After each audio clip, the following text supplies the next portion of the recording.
आप देख रहे हैं देश के नंबर 1 न्यूज चैनल का नंबर 1 शो कच्चा चिट्ठा। आपके साथ मैं हूं सबीना तामंग देशमुख। आज कच्चा चिट्ठा में सबसे पहले वो स्पेशल रिपोर्ट जिसने सुपर पावर अमेरिका की नींद उड़ा रखी है। परमाणु बम फटा तो क्या होगा? इस खतरनाक सवाल का जवाब तलाशने के लिए व्हाइट हाउस में रोज मीटिंग हो रही है। जो बाइडेन प्रशासन पुतिन के परमाणु बम की काट खोजने में लगातार लगा हुआ है, जुटा हुआ है। न्यूक्लियर ब्लास्ट का डेंजर मीटर आखिर क्या कहता है? अमेरिका में न्यूक्लियर सुनामी का रेड अलर्ट क्यों है? जवाब इस स्पेशल रिपोर्ट के जरिए आपको जरूर मिलेगा।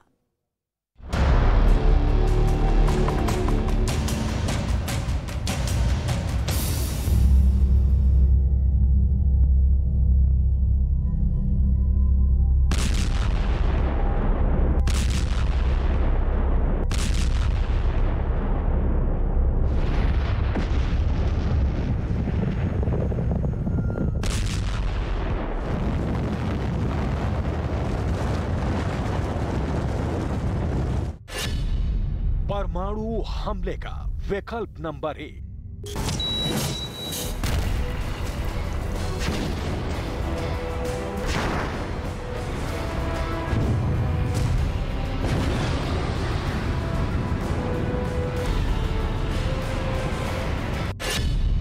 परमाणु हमले का विकल्प नंबर 2।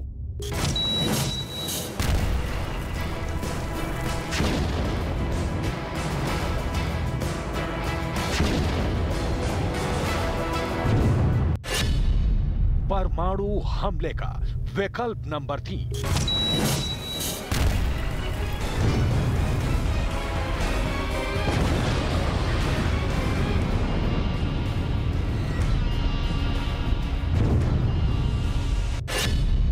परमाणु हमले का विकल्प नंबर 4।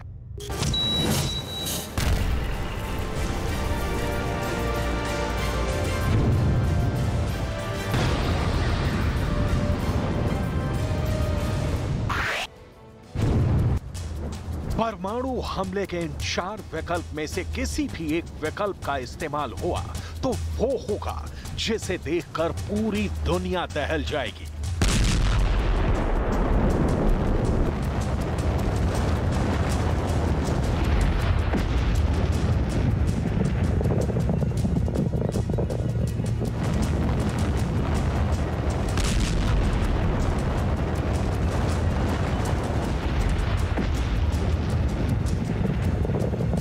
अगर न्यूक्लियर वार का नंबर आ गया तो दुनिया की तस्वीर पूरी तरह से बदल जाएगी।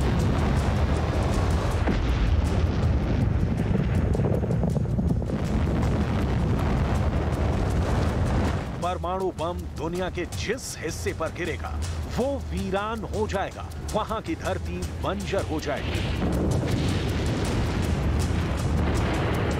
उस परमाणु युद्ध के आगे यूक्रेन के ये धमाके भी बहुत छोटे साबित होंगे।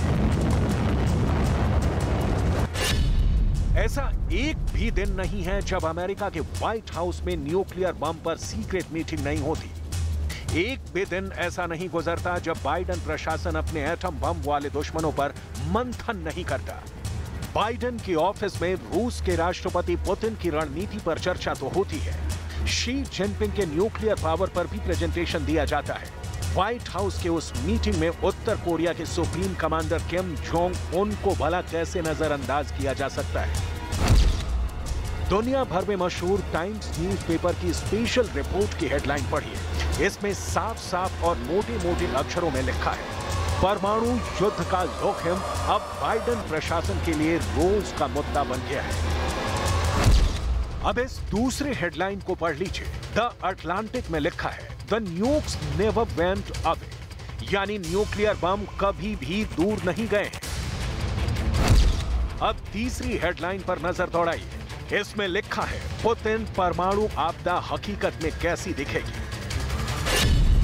क्या होगा अगर परमाणु बटन दबा और न्यूक्लियर हमला हुआ?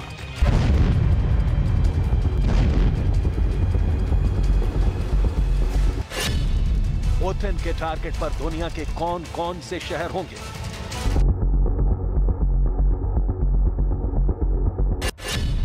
और अगर इन शहरों पर न्यूक्लियर बम गिरा तो क्या होगा?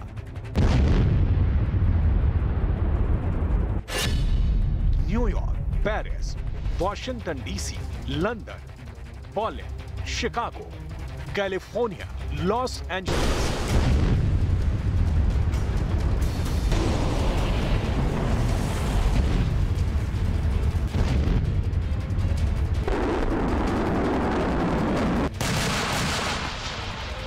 ये नाम इसलिए क्योंकि पुतिन की रेंज इन शहरों तक है और अगर नाटो और अमेरिका ने उनके साथ न्यूक्लियर युद्ध शुरू किया तो पुतिन इन सभी शहरों को धूल में मिला देंगे। पुतिन का गुस्सा जलाकर राख कर देगा। ये बात बाइडन भी जानते हैं, मैक्रो भी जानते हैं, ऋषि सुनक भी जानते हैं और ओलाफ शॉल्ज भी जानते हैं।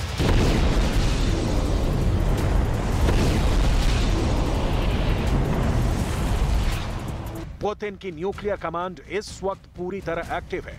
वो अपने तमाम खतरनाक न्यूक्लियर हथियारों और उनके डिलीवरी सिस्टम को पूरी तरह परख चुके हैं। ऐसे में सबसे बड़ा सवाल है कि अगर न्यूक्लियर बम वाला हमला हुआ तो नाटो के शहरों का क्या हाल होगा। यह रिपोर्ट बहुत गौर से देखिएगा। सबसे पहले बात अमेरिका की आर्थिक राजधानी न्यूयॉर्क की।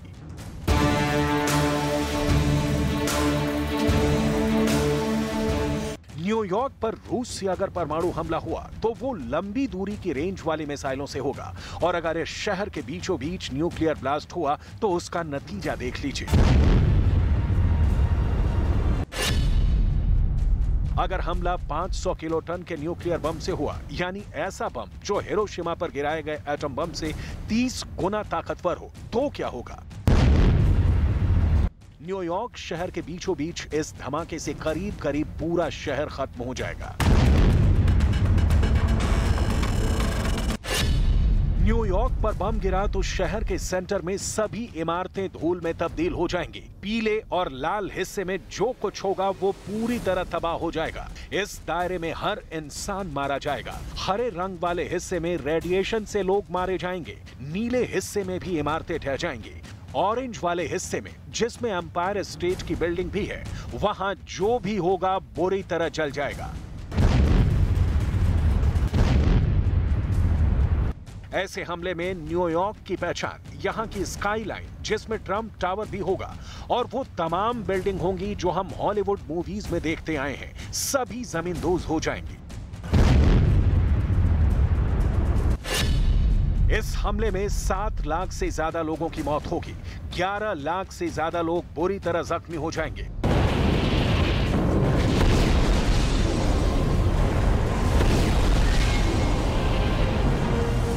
पुतिन के पास ऐसी कौन कौन सी मिसाइल है जो न्यूयॉर्क तक पहुंच सकती है, आपको आगे बताएंगे। पहले देखिए परमाणु हमले में लंदन का क्या हाल होगा। लंदन के सेंटर में बम गिरने से 3 किलोमीटर बड़ा आग का गोला सब कुछ जलाकर राख कर देगा। रूस ने अगर लंदन पर मिसाइल दागी तो दावा किया गया है कि यह सिर्फ 3 मिनट के अंदर लंदन को दुनिया के नक्शे से मिटा देगी। लंदन पर परमाणु हमला हुआ तो ब्रिटेन की संसद धूल में तब्दील हो जाएगी। यहां प्रधानमंत्री का निवास, सब कुछ खत्म हो जाएगा। बकिंघम पैलेस से लेकर लंदन का ऐतिहासिक पुल जब ढह जाएगा, इस हमले में 4 लाख से ज्यादा लोग फौरन मारे जाएंगे, जबकि 9 लाख की आबादी बुरी तरह जख्मी हो जाएगी, यानी उनके तीसरे डिग्री के जलने वाले जख्म होंगे।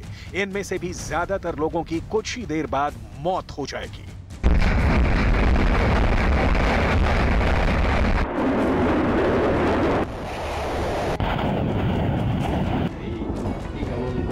पुतिन ने फरवरी में युद्ध की शुरुआत के बाद ही फौरन वार्निंग देते हुए अपना परमाणु तहखाना खोल दिया था। सवाल है कि क्या पुतिन अपने सबसे खतरनाक मिसाइलों को लॉन्च करेंगे? ये वो मिसाइल हैं जो इस वक्त पूरी तरह एक्टिव हैं।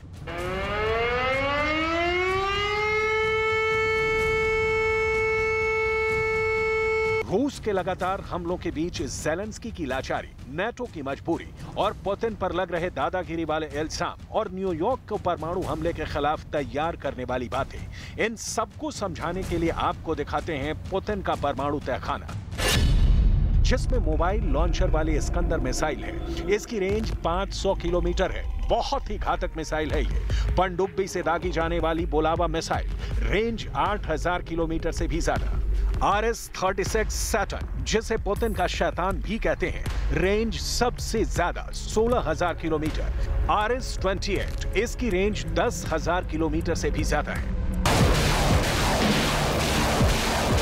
लेकिन इनसे भी खतरनाक और पुतिन की सबसे गेम चेंजर मिसाइल RS-24, जंगल में छुपते हुए आगे बढ़ता हुआ यह ट्रक ही इसका एक लॉन्चर है। इसकी एक लॉन्चिंग टेस्ट पुतिन जंग शुरू होने से पहले दिखा चुके हैं। यूक्रेन युद्ध के दौरान इसका असली प्रैक्टिकल भी देखने को मिल सकता है। पूरी दुनिया बस इसी डर से घबराई हुई है। RS-24 यार्स की रेंज 11,000 किलोमीटर से भी ज्यादा है। ये पुतिन की सबसे आधुनिक लैंड बेस्ड मिसाइल है। वहीं पुरानी UR-100 स्टेलेटो अब भी भरोसेमंद मिसाइल है। रेंज 10,000 किलोमीटर से ज्यादा है।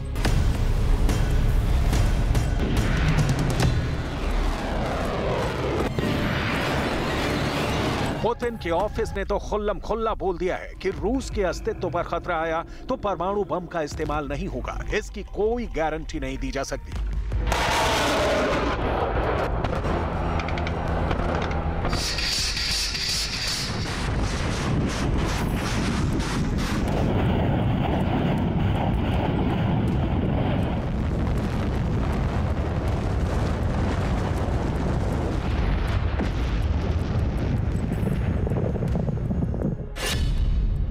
ये है टोपोल इंटरकॉन्टिनेंटल बैलिस्टिक मिसाइल, जिसकी रेंज है 11,000 किलोमीटर। और इसी मिसाइल का नया वर्जन टोपोल M, बेहतर गाइडेंस के साथ इसकी भी रेंज 11,000 किलोमीटर है।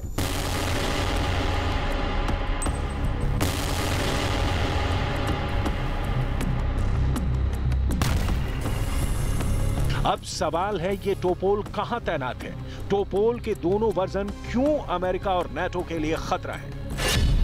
टोपोल मिसाइल, जिसकी रेंज 11,000 किलोमीटर है, वो 8 सीक्रेट बेस से लॉन्च की जा सकती है और इनकी जद में अमेरिका के न्यूयॉर्क और वॉशिंगटन DC शहर भी होंगे। न्यूयॉर्क का हाल जो होगा वो आप देख चुके हैं। अब वॉशिंगटन DC यानी अमेरिका की कैपिटल सिटी का हाल देखिए, क्योंकि ये पुतिन और रूस की मिसाइलों का प्राइम टारगेट कहा जा सकता है।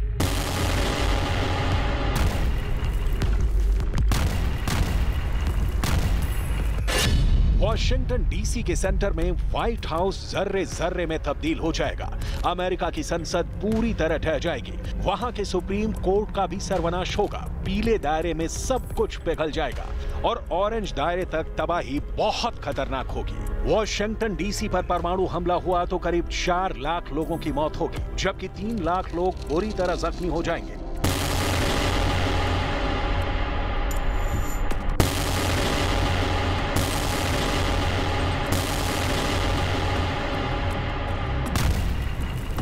इन हमलों में जो भी बच जाएंगे वो धीमी मौत मरते चले जाएंगे।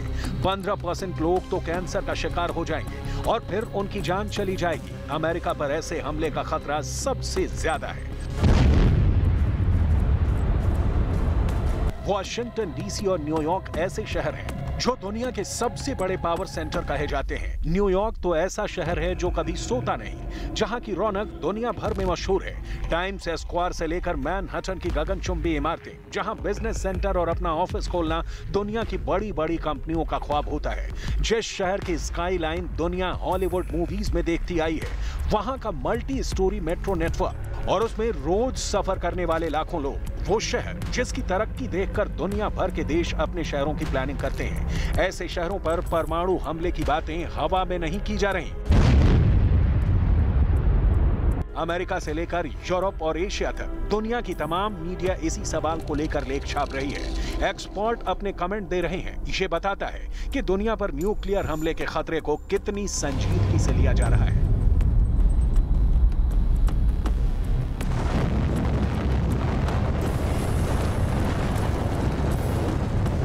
रूस की मीडिया में तो कहा जा रहा है कि यूक्रेन के पास परमाणु बम है, जिसका धमाका करके पूरा इल्जाम रूस पर डाला जा सकता है और फिर अमेरिका रूस की तरफ परमाणु हमले का आदेश दे सकता है। Находится термоядерный боеприпас, который будет предназначен для использования в качестве провокации. Предполагается, что взрыв этого боеприпаса, значит, на фоне постоянных утверждений США и НАТО о том, что, значит, Россия готовится к применению ядерного оружия, в преддверии вот этого наступления, или в ходе этого наступления. Для того, чтобы сказать, что вот Россия терпит поражение, нанесла ядерный удар по украинским войскам, который закончится... Ну, мы про это проговаривали много раз. Который закончится, значит, несколькими десятками тысяч жертв среди мирного населения, вот, позволит Соединенным Штатам Америки оправдать крупномасштабные ракетные удары по территории. इन सभी फसाद की जड़ और न्यूक्लियर खतरे की शुरुआत यूक्रेन से हुई है और यूक्रेन पर हमले की तैयारी रूस ने 1-2 साल में नहीं की है। इसके पीछे 2014 के बाद के कई युद्धाभ्यास हैं जो यूक्रेन बॉर्डर के आसपास ही किए गए हैं, जबकि रूसी नेवी की एक्सरसाइज ऐसी रही हैं कि नाटो के हाथ पैर कांपने लगे। अगर परमाणु बम का टारगेट अमेरिका बना तो अमेरिका के ऐसे 3 दुश्मन हैं जो उस पर परमाणु हमला करने की ताकत रखते हैं। पहला है रूस, जिसकी मिसाइल पूरे अमेरिका को कवर करती है। दूसरा है चीन, जिसकी रेंज में भी पूरा अमेरिका है। और तीसरा है उत्तर कोरिया, जो अमेरिका के पश्चिमी तट पर बसे शहरों को मिट्टी में मिला सकता है। अब सवाल है कि इन तीनों में कौन सा देश इस वक्त अमेरिका को लेकर सबसे ज्यादा आक्रामक है, जो अमेरिका पर परमाणु हमला करने के फैसले से भी पीछे नहीं हटेगा। क्या वो रूस के राष्ट्रपति व्लादिमीर पुतिन है, जिनकी मिसाइलों से अमेरिका डरा सा रहता है? क्या वो चीन के राष्ट्रपति शी जिनपिंग हैं, जिनकी खामोशी ही अमेरिका से लेकर ताइवान और जापान को डराने के लिए काफी होती है? या फिर उत्तर कोरिया के supreme leader Kim Jong Un के ऑर्डर पर अमेरिका पर न्यूक्लियर अटैक हो सकता है? किम जोंग उन ने अपनी मिसाइल लगातार दिखाई है। किम जोंग का हंसता खिलखिलाता हुआ चेहरा उनके किसी भी दुश्मन को डरा सकता है। खास तौर से किम जोंग को अपनी लंबी दूरी की मिसाइलों के टेस्ट पर खूब जश्न मनाते हुए देखा जा सकता है।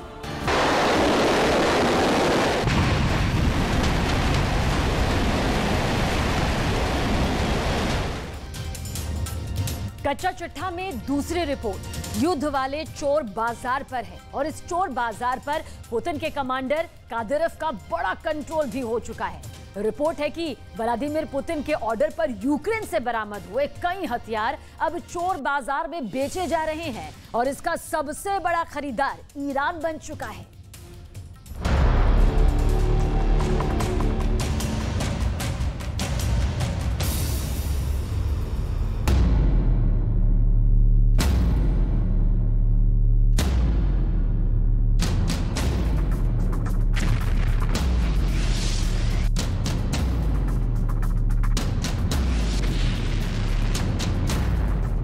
ज़ेलेंस्की ने रूस के टैंक पर अमेरिका की ज़ैवलिन मिसाइल चलाई। पुतिन देखते रहे। ज़ेलेंस्की ने रूस की बख्तरबंद गाड़ियों पर ब्रिटेन की एन लॉ मिसाइल चलाई। पुतिन सब कुछ खामोशी से देखते रहे। ज़ेलेंस्की ने पुतिन के विमानों को अमेरिका के स्टिंगर मिसाइल से मार गिराया। पुतिन सब्र करते रहे, सही वक्त का इंतजार करते रहे। लेकिन अब पुतिन ने ऐसे कई वेपन सिस्टम को बरामद करके बना लिया है ज़ेलेंस्की के हथियारों का सबसे बड़ा चोर बाजार। पुतिन के चोर बाजार में कौन कौन से हथियार हैं, बहुत गौर से देखिएगा, क्योंकि पुतिन ने अब ज़ेलेंस्की और उनके गॉडफादर को बदनाम करने का फैसला किया है। पुतिन ने अमेरिका के साथ पूरे नाटो की बहुत ही खतरनाक टेक्नोलॉजी को सरेआम नीलाम करने की ठान ली है। पुतिन अब बाइडेन के सबसे सीक्रेट हथियार पूरी दुनिया में नीलाम करेंगे। ये ऐसे हथियार हैं जिनसे पुतिन को बहुत भारी नुकसान हुआ है। पुतिन की फौज को कई मोर्चों से पीछे हटना पड़ा है, लेकिन कई मोर्चों पर पुतिन ने ज़ेलेंस्की के ये हथियार जब्त भी किए हैं। जब यूक्रेन की सेना इन हथियारों को छोड़कर या तो फरार हो गई या फिर उसने सरेंडर कर दिया। इनमें अमेरिका से मिली ज़ैवलिन मिसाइल है, इनमें ब्रिटेन से मिली एन लॉ एंटी टैंक मिसाइल है, इसमें अमेरिका की एंटी एयरक्राफ्ट मिसाइल स्टिंगर है और इसमें ब्रिटेन से मिला air defence system star streak भी है।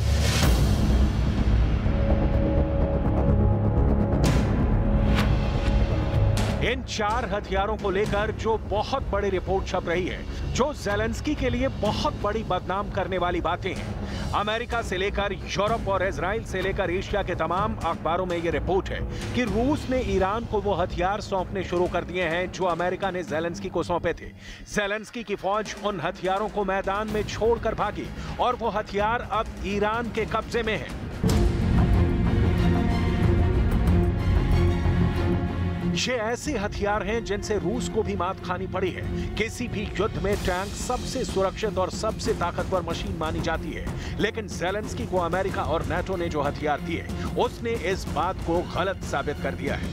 क्योंकि जिस टैंक को रूस ने मॉस्को में विक्ट्री डे परेड में बहुत शान से उतारा,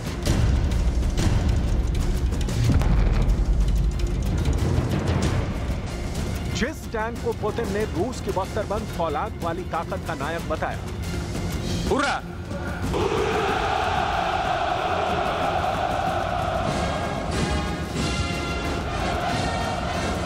जिस टैंक को रूस ने यूक्रेन में इस उम्मीद के साथ उतारा कि वो ज़ेलेंस्की की फौज को रौंद डालेगा, वो ऐसे ही हथियारों के हाथों बहुत सस्ते में मारा गया। यूक्रेन की फौज ने पुतिन के नए नवेले टैंकों को तबाह कर दिया।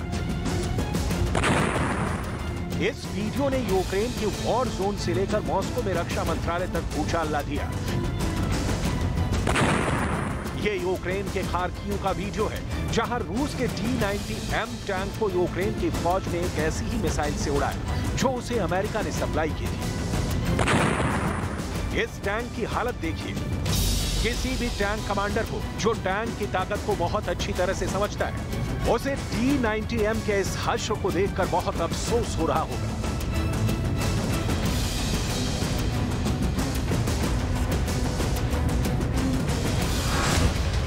यूक्रेन का दावा है कि उसने रूस के करीब 2800 टैंक तबाह कर दिए हैं।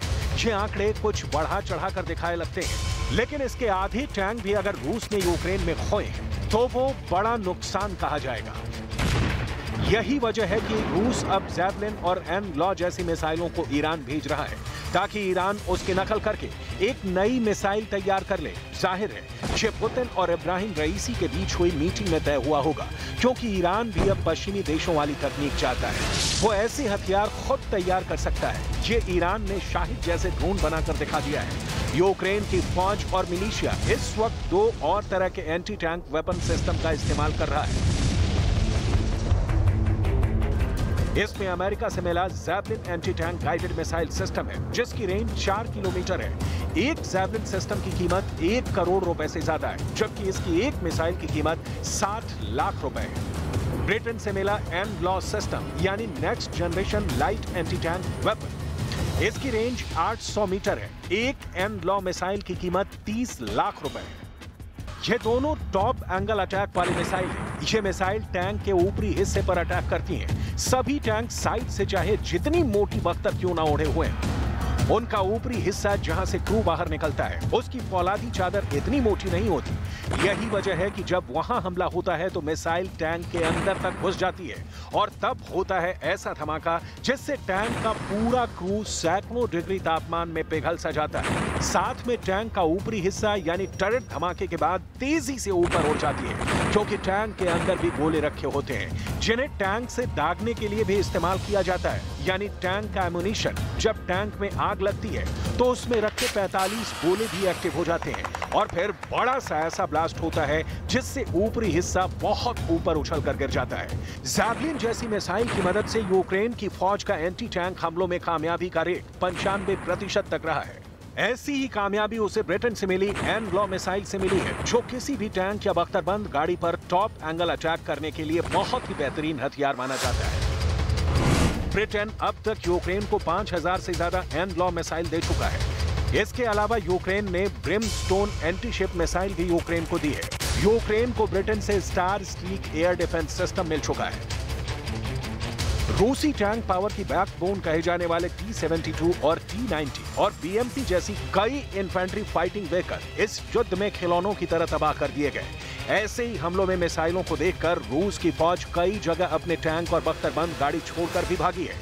देखा जाए तो रूस की सेना को यूक्रेन में लगातार बड़ी चुनौतियां मिल रही हैं। उसके कई जनरल और कई कमांडर इस जंग में मारे जा चुके हैं, और वो जैवलिन 84 और एन-लॉ जैसे हथियारों के जरिए ही टारगेट बनाए गए हैं। अभी ये मिसाइलें और ये हथियार यूक्रेन को पश्चिमी देशों से मिल रहे हैं। वो जमीन पर चाहे अकेला लड़ता हुआ दिखाई दे रहा है, लेकिन उसे अगर ऐसी मदद जारी रही तो पुतिन को ये युद्ध बहुत महंगा पड़ सकता है। हालांकि पुतिन ने अब ऐसे ही हथियार ईरान को सप्लाई करके अमेरिका को सोचने पर मजबूर कर दिया है कि क्या वो यूक्रेन को ऐसे हथियारों की सप्लाई जारी रखें कि नहीं। फिलहाल अमेरिका का जोर यूक्रेन को एयर डिफेंस सिस्टम देने पर है। Will contribute to Ukraine's air defense capabilities and will help protect the Ukrainian people against Russian aerial attacks, to include those conducted by unmanned aerial vehicles or cruise missiles. लेकिन हैरत की बात यह है कि पुतिन के चोर बाजार में स्टिंगर मिसाइल और ब्रिटेन का स्टार स्ट्रीक सिस्टम भी बिक रहा है। इन दोनों मिसाइलों की मदद से यूक्रेन ने रूस के कई विमान गिराए हैं और अब ये टेक्नोलॉजी ईरान पहुंच गई है, ऐसा दावा किया जा रहा है। देखा जाए तो यूक्रेन का युद्ध हथियारों का सबसे बड़ा शो बन चुका है। ज़ेलेंस्की खैरात में मिले ऐसे आधुनिक वेपन सिस्टम का जखीरा इकट्ठा करके दुनिया भर में खूब वाहवाही लूट रहे हैं, लेकिन इन इस्तेमाल हुए हथियारों की खेप ईरान भी पहुंच चुकी है। स्टिंगर मिसाइल क्यों खतरनाक होती है, इसे आप एनिमेशन से समझिए। ये रूस के सुखोई 25 जैसे नीचे उड़ने वाले विमानों को आराम से शिकार करती है। फौजी स्टिंगर मिसाइल को कंधे पर रखकर लॉन्च करता है और फिर स्टिंगर मिसाइल विमान से जा टकराती है। ऐसा ही हमला कुछ दिन पहले हुआ था, जब 10 सेकंड में ही रूस के एक विमान का गेम ओवर हो गया। ज़ेलेंस्की का दावा है कि वो रूस के 270 जहाज और हेलीकॉप्टर इस युद्ध में मार गिरा चुके हैं, लेकिन रूस की तरफ से ऐसे आंकड़े जारी नहीं किए गए हैं जो इस दावे पर मुहर लगा सके।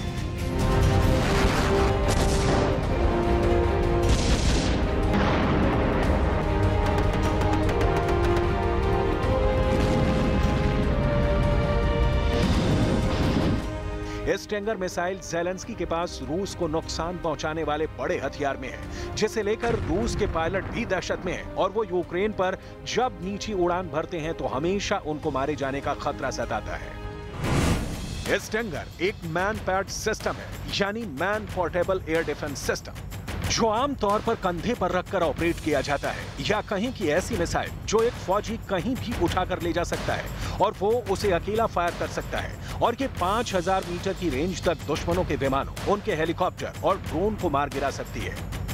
रूस को अभी तक जो नुकसान हुए हैं उसमें हर तरह के विमान हैं, इनमें फाइटर जेट्स भी हैं और अटैक हेलीकॉप्टर भी और ड्रोन भी।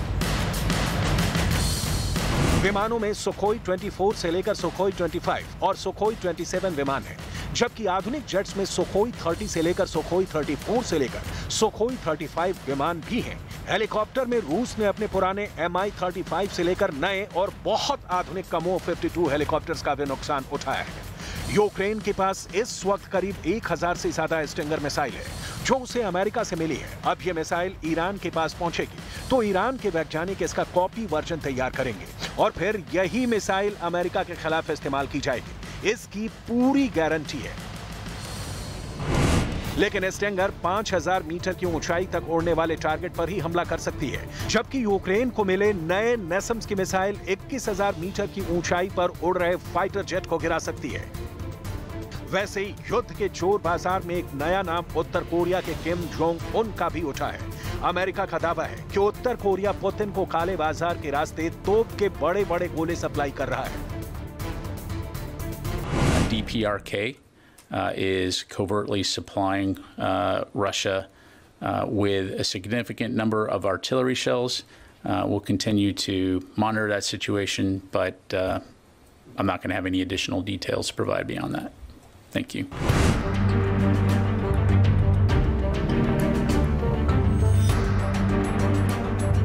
देखा जाए तो पुतिन ने एक बात ज़ेलेंस्की के सामने क्लियर कर दी है, वो ये कि चाहे उनको जितना नुकसान उठाना पड़े वो पीछे नहीं हटेंगे। पुतिन का इरादा साफ है कि वो कीव को घुटनों पर लाने के लिए कुछ भी कर गुजरने को तैयार है। वो ईरान को बरामद किए गए हथियार भी सप्लाई करेंगे और उन्हें उत्तर कोरिया के गोला बारूद से भी कोई परहेज नहीं है।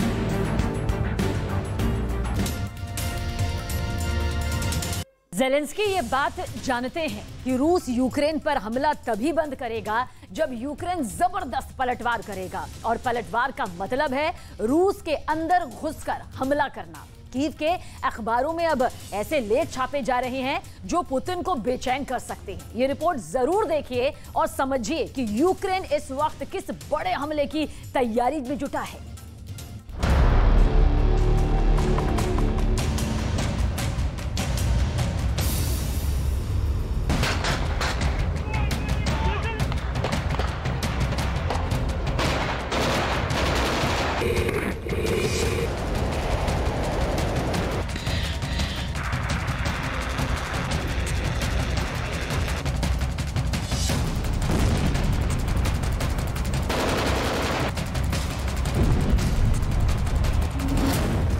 शहरों में बजे चेतावनी के सायरन।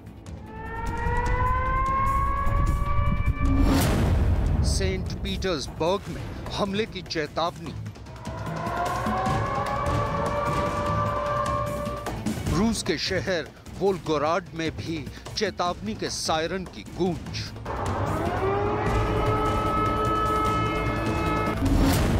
आखिर रूस क्यों डर रहा है?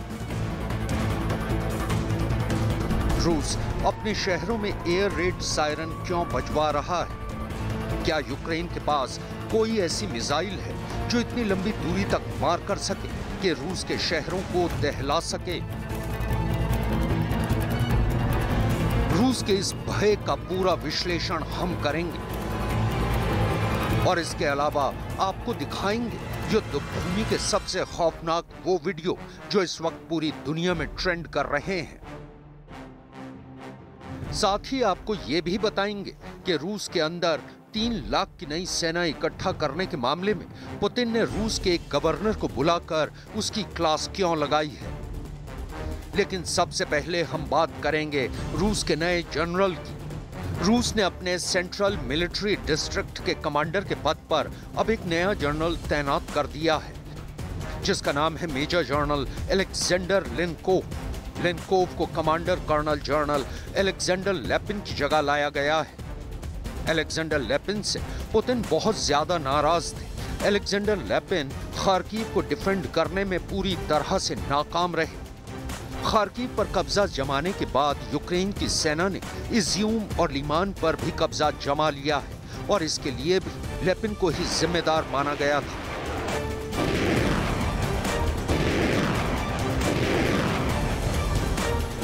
अलेक्जेंडर लेपिन को लंबी छुट्टी पर भेजने की बात कही जा रही है। पुतिन अलेक्जेंडर लेपिन से बहुत ज्यादा नाराज है और खुद चेचन्या के लीडर रमजान कादिरोव ने भी साफ अलेक्जेंडर लेपिन को एक नाकारा फौज अफसर तक बता दिया था। लेपिन पर आरोप यह है कि खार्किव में जंग के दौरान लेपिन पहले ही खार्किव से भाग चुके थे। खार्किव में रूस की फौज को आदेश देने के लिए कोई जनरल ही नहीं था। लेपिन ने खार्किव के अंदर रूस की फौज की रसद की सप्लाई पर ध्यान नहीं दिया था। इसके अलावा लेपिन पर आरोप है कि कम्युनिकेशन के लिए ड्रोन की सप्लाई पर भी उनकी निगाह नहीं थी। जनरल रमजान कादिरोव तो अलेक्जेंडर लेपिन से इतने नाराज हुए कि उन्होंने साफ कहा था कि मेरे पास अधिकार होता तो मैं अलेक्जेंडर लेपिन को सबसे अग्रिम मोर्चे पर भेजता ताकि वो दुश्मनों से जंग में मारा जाता। लेपिन को लंबी छुट्टी पर भेजने में रमजान कादिरोव के बयानों की भी बड़ी भूमिका रही। इससे ये भी पता चलता है कि रूस के राष्ट्रपति भवन यानी क्रेमलिन के अंदर अब रमजान कादिरोव की कितनी गहरी पैठ है। यानी पुतिन कादिरोव की बात नहीं टालते हैं। अब अलेक्जेंडर लिनकोव, जिनको लेपिन की जगह लाया गया है, वो भी इसी कमांड से ही पहले से सक्रिय थे, यानी उनका अपनी ही कमांड में प्रमोशन किया गया है। रूस के अंदर 3 लाख की नई आर्मी तैयार करने में अलेक्जेंडर लिनकोव का बहुत बड़ा योगदान माना जाता है। इस वक्त भी पुतिन का जोर रूस के अंदर एक नई आर्मी खड़ी करने पर है। इसी मुद्दे पर पुतिन ने रूस के प्रांत टेवर और ब्लास्ट के गवर्नर को बुलाकर उनकी जबरदस्त क्लास लगाई, क्योंकि रूस में मिलिट्री मोबिलाइजेशन पर कुछ पेमेंट्स नहीं होने का दावा किया जा रहा है। पुतिन ने कहा है कि जिनको पेमेंट नहीं मिली है उनसे वो खुद बात करके हकीकत जानेंगे। В подразделениях остальные пока не принимают участие в боевых действиях, но находятся до 80 тысяч в зоне, остальные все просто на полигоне. Но внимание нужно проявлять ко всем. Да. Где нужно напрямую с людьми это обсуждать. Да. Я вас прошу, а потом обобщите и с другими главами регионов это обсуждать, чтобы был массив материала и вопросов, которые подлежат решению. Я тоже обязательно с людьми обязательно встречусь на этот счет, поговорю, чтобы услышать, чтобы иметь такую обратную связь. ब्रिटेन की खुफिया एजेंसी ने यह भी दावा किया है कि रूस ने पूर्वी, दक्षिणी और पश्चिमी कमान के कमांडरों को बदल दिया है। ब्रिटेन के रक्षा मंत्रालय ने साफ कहा है कि पुतिन ने जिस तरह अपने कमांडर्स को बदला है, ये साफ है कि पुतिन को यूक्रेन में अपना टारगेट हासिल नहीं हुआ है और इसलिए वो अपनी विफलता का ठीकरा अपने कमांडर्स पर फोड़कर अपनी जिम्मेदारी से पल्ला झाड़ रहे हैं। ब्रिटेन के रक्षा मंत्रालय का इशारा रूस की आर्मी और रक्षा मंत्रालय के उच्च अधिकारियों पर भी है, क्योंकि जिस अलेक्जेंडर लैपिन की वजह से रूस खार्किव हार गया, उसी अलेक्जेंडर लैपिन को पुतिन ने ही रूस में हीरो के खिताब से सम्मानित किया था। लैपिन को लिसिचियांस्क में विजय का नायक बताया गया था, लेकिन कादिरोव ने यह दावा किया था कि लैपिन लिसिचांस्क की जंग में था ही नहीं। रूस की आर्मी के अंदर जो उठापटक चल रही है, उस पर ज़ेलेंस्की तंज कस रहे हैं।